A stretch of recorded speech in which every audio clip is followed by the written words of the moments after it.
Thank you. Like Michael and Ollie, I'd really like to thank the organizers for providing me with the honor of being part of this panel that's paying tribute to Clyde's legacy. And I'm going to be talking about the use of population-level data to monitor child development, and Clyde made such a huge contribution here. And I'll see if I can figure out how to, there we go. So just to put that in context, this monitoring, Eric has already mentioned the 2008 report that came out of this Commission on the Social Determinants of Health, led by Michael Marmot. And from that report, 17 chapters, many appendices, there were 3 overarching recommendations. And the third one of those recommendations was to measure and understand the problem and assess the impact of action. And basically here what we're saying is you've got to recognize there's a problem, you've got to be able to measure the problem and demonstrate there's a problem in order to do something about it. And also we have to keep measuring what's happening, how things are responding to policies and programs, and whether we're making progress in inequities. So as Clyde more succinctly put it, what gets counted counts. And I also should mention that, and Eric has already mentioned, that Clyde led the knowledge network for this report that led to Chapter 5, Equity from the Start. And Michael Marmot has said that this is the single most important chapter in this report, so another tribute to Clyde. Even before the Social Determinants of Health Commission in 2008, Clyde was thinking about and talking about the importance of monitoring child development. And he led a group, he chaired a group, and I always have to read the name because it's such a mouthful, the Early Childhood Learning Knowledge Center Monitoring Committee, of which Joanne was a part too. And Clyde and the committee brought together experts from across the country to talk about ways that child development could be monitored in Canada. And this led to a report that was very modestly titled, The World's Best Infrastructure for Child Development Statistics. I joke about the title of the report, but I think it really reflects Clyde's passion, not only in how important it was to monitor child development, but also that he saw that Canada really did have the potential to be the best in the world. We have the best infrastructure, we have the pieces, we just need to bring them together. And from this committee, and Eric has already shown this slide, so I do kind of want to walk through it, because out of this committee came a picture of a comprehensive child development monitoring system. And what would that system look like? Well, it needs to have measures at birth. We have to know how kids are doing at birth. Clyde talked a lot about the need for an 18-month assessment, also, around 3 and 4 years. And then at 5 years of age, when kids are making that transition into school, entering kindergarten, we have in Canada and in other places what's known as the Early Development Instrument, the EDI, and we saw a slide from Erica on that too. It measures really, it was designed to measure readiness for school, but it tells us what happened before kids got to school, and it's wonderful because it's a population-based measure. And it was developed by Dan Offord and Magdalena Janus at McMaster, but Clyde, it was his really enthusiastic endorsement of the EDI and his tireless dissemination that really made the EDI the population-based measure of early child development, not just in Canada, but around the world. And when we talk about Clyde's dissemination, I think we all know he went to every corner of British Columbia, but also took this all across the country and around the world. Also recognize the importance, though, that child development doesn't stop when kids enter school. So it's important to continue to monitor what's going on with kids in the middle years, in adolescence. And in Canada, we really do have some wonderful tools for measuring child development. We have longitudinal studies. Unfortunately, as we've heard today, the NLSCY, National Longitudinal Survey on Children and Youth, stopped a couple years ago, collected many cycles of information, very rich information on children and their families, the same children following them, collecting it every 2 years. There's also here in Quebec, the Quebec Longitudinal Study of Child Development, have I got that right? Which also collects some very, very powerful information, rich information on kids and their family. As well, and I'll see if I can get the pointer to work, Along here, what's shown is another very powerful population measure that can measure child trajectories, and that's linkages between birth, health, and education records. And when you put those pieces together with the contextual piece, the social indicators, much of it coming from census information, and we've heard today about, how we're sad about the changes in the census, but there's still some rich information coming from the census that provides that context in which kids are developing, as well as there's information across the country in different places in the country, policy and program databases on early child development and later child development. So you can see when you put all these pieces together, you do really have the world's best infrastructure, or the potential for the world's best infrastructure. I'm going to now talk a bit about the work we do at the Manitoba Centre for Health Policy. Erica's already mentioned, I'm not bragging because I didn't design the centre, but it really is a gem. And I think, as I go through this, maybe one of my provocative questions to you is to think about what are the barriers that are stopping every single province in this country from doing what we do. So just a bit of background about MCHP. We're a research unit at the University of Manitoba. We use this fantastic repository of databases, and I'll tell you a bit more about the repository in a minute. We study health and social services, population and public health, and really we see our mission and our goal is to provide information. Whether that's to policymakers, service providers, or program developers, we want people to be making evidence-informed decisions in their programming. This is our repository. Right there in the middle. And don't worry about this. I just wanted to show how complex it is. We have now over 70 databases, I think is the latest count. Yeah, for a while we were saying 90, and then someone said, no, you're counting separate files as databases. But it's somewhere in around 70 separate databases coming into our center, most of them, but not all of them, population-based. A lot of them administrative data, they're survey data, they're anonymized, so there's a big process in getting them to us. Actually, when I look at this, my brain hurts. So I want to just show you sort of in the vision of the monitoring committee what our databases look like. So these are the birth, health, and education linkages that we can do. We include the early years as well as the later life course in childhood, and as well the databases at MCHP cover the entire range of life, but I'm just focusing on childhood here. So even before birth, in the prenatal period, we've got some rich information on development, and we've heard from Michael that development starts, well, sometimes before the prenatal period, but there's a lot of important stuff going on in the prenatal period. We know whether moms smoke or drink or take drugs during pregnancy for most of our population. We have information about the kind of prenatal care they receive. There's laboratory data on blood tests taken during the prenatal period. At birth, there's more rich information, gestational age, birth weight, APGAR scores. This is on all births in the province. So even if we have a midwifery database for those that are born outside of hospital, it's still a very small percent. We know whether breastfeeding was initiated. There's a screen that's done. Public health nurses in Manitoba have been visiting families with newborns for many, many years. Whether it's the first child or the 10th child in the family, there's a public health nurse visit shortly after discharge from hospital. And for the last 10 years, these nurses have been collecting information on biological, psychological, family, and social risk factors. So adding some very rich information to development. In the preschool period, we don't have an 18-month assessment, and it's something obviously we have to work on. We have to keep getting better, even though we're good already, like Ollie was talking about.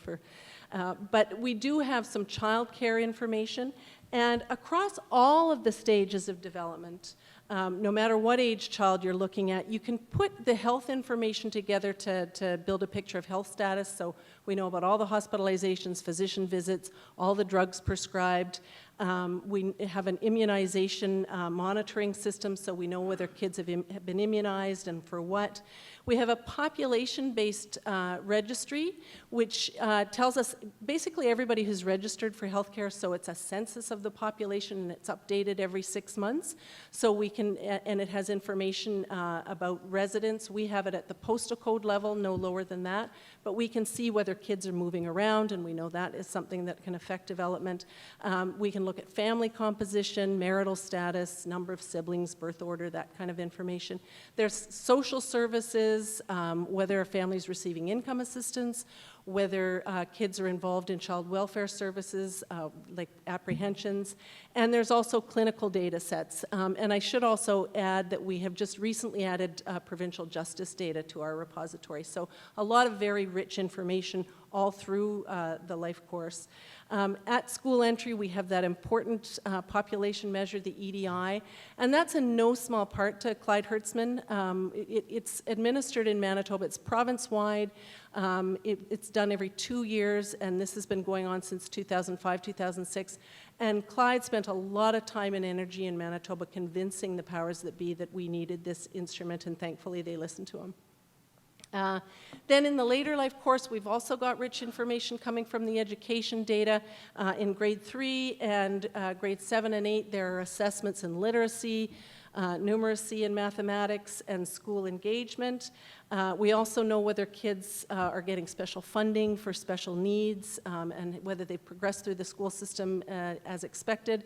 And then in grade 12, there's some assessments in language arts and mathematics that all students do. We've got all the student grades in high school, and we know whether kids graduate from high school. So you can see that this is a very, very powerful tool for measuring and monitoring child development.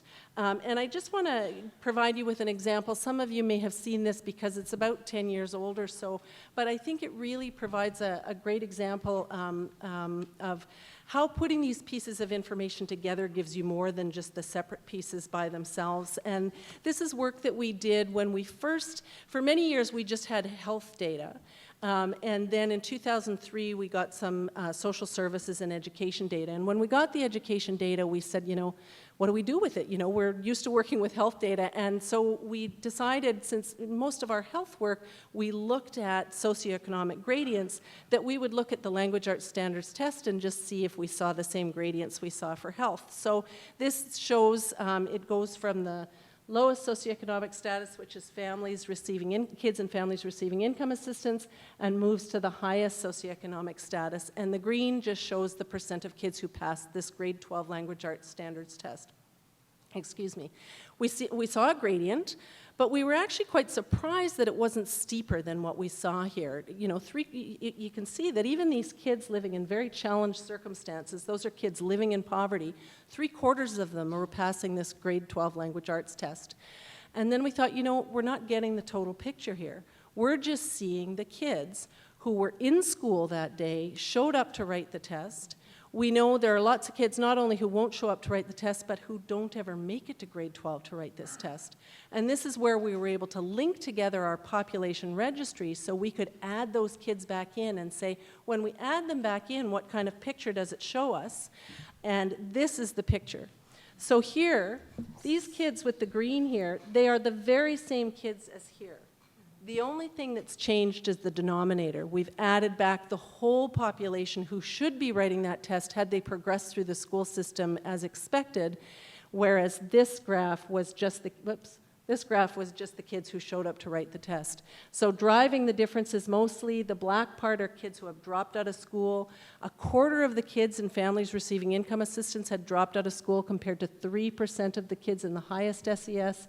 And these kids, these are kids who have fallen behind somewhere along the way. They're in grade 11 or lower. Some of them will make it to high school, or sorry, to grade 12 and graduate, but many of them won't. And it's about 40% in kids receiving income assistance versus 7% there. So very powerful stuff. Now, in the last few minutes, I think I've got about 5 minutes, oh good. I just want to talk to you about a project that we're working on called Pathways to Health and Social Equity, or PAS Equity as we call it. And this is a program of research that's been funded by CIHR and the Heart and Stroke Foundation. And Clyde was one of our, as you know, enthusiastic board members. And in this project, what we're doing is we're using this great repository that we have to evaluate a number of interventions that have been going on in Manitoba. And we're basically asking two questions. Did the intervention work to improve kids' health? And we're taking a very broad view of health. And also, what happened to inequities? Because we know sometimes you can get an improvement overall, but the gap might increase. So we're looking at those two questions.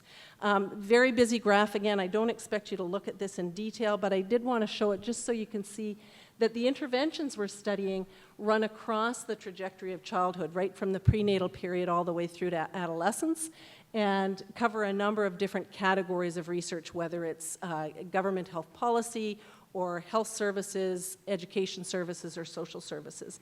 I do want to give you examples from two programs so you can see the kinds of things that we're able to do. So I'm going to talk about social housing first. And in this project, basically we're mainly asking the question, does where social housing is placed, does that make a difference to kids' outcomes? We were pretty sure going into this that we were going to see differences between kids in outcomes between kids in social housing versus not in social housing, because social housing, the kids are living in basically living in poverty. But we wanted to know whether the location of the social housing made a difference. So I'm just going to walk you through this. Here we're looking at the EDI, and we're looking at the proportion of kids who are vulnerable or not ready in one or more domains of the EDI. So basically, the higher the bar, the poorer the outcome. We're looking across. We've basically divided the population of Winnipeg into fifths according to area level income, going from the lowest to the highest. And the orange bars represent the kids not in social housing, and the blue bars represent the kids in social housing. So the first thing you'll notice is, as we expected, the kids in social housing are doing more poorly. You tend to have a higher proportion of them who are vulnerable or not ready to learn. The other thing I want to point out is the kids who are not in social housing, we see the kind of gradient that we expect. As you increase in socioeconomic status, you get a decrease in the proportion of kids who are vulnerable. What you'll notice is that for the kids in social housing, you don't get that gradient. So in Winnipeg, social housing, you can have social housing in the core area, but there is social housing in all the other income quintiles. And regardless, we don't get that gradient. So if we were just to answer the question according to this, we would say, you know, where social housing is placed, it doesn't matter. But when we look at older kids, we see a totally different picture.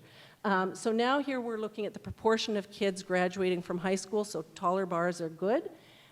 You can see that there's a gradient here for the kids not in social housing, but there's also this gradient here for the kids in social housing.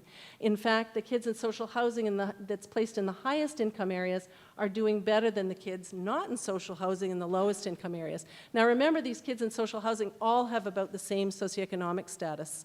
To get into social housing, you have to be poor. So important policy implications, where social housing is placed matters for older kids. And then the other program I just wanted to talk about briefly, the Healthy Baby Prenatal Benefit Program. This is a program that's been operating in Manitoba for about 10 years. And part of this program involves an income supplement for low-income women. They get a monthly check as well as some information about child development in the mail during their second and third trimester of pregnancy. The check isn't, they're not told what they have to do with this. The whole idea is to improve nutrition, but it's not conditional on anything. And in fact, you know, when this program first came out, of course, the opposition said, oh, you know, these women are just going to use this money for popcorn and beer. I'm here to tell you that didn't happen. So this, sort of in a nutshell, our results, we looked at a number of different measures at birth, and we found a significant increase in breastfeeding initiation, a significant decrease in low birth weight, preterm birth, and small for gestational age associated with the Healthy Baby Prenatal Benefit. We did find an increase in large for gestational age, which is a not so great result. But as well, we found these increases in immunization rate at 1 and 2 years of age. So even though the check stopped and the information stopped at birth, the mom's connection to the healthcare system, we think this is what's going on, the mom's connection to the healthcare system and that information about how to keep your infant healthy has continued to have an effect later in life, or later in the child's development. And then just the last graph I wanted to show, this is the average length of birth hospital stay for normal births. And the women who received the healthy baby benefit, their babies had a significantly shorter length of stay. It doesn't look like much on this graph, but it ends up being a quarter of a day shorter, which tells us that these babies are somewhat healthier, and you saw that from the last slide. And this is the kind of thing that policymakers grab onto, because there's 15,000 births in Manitoba a year.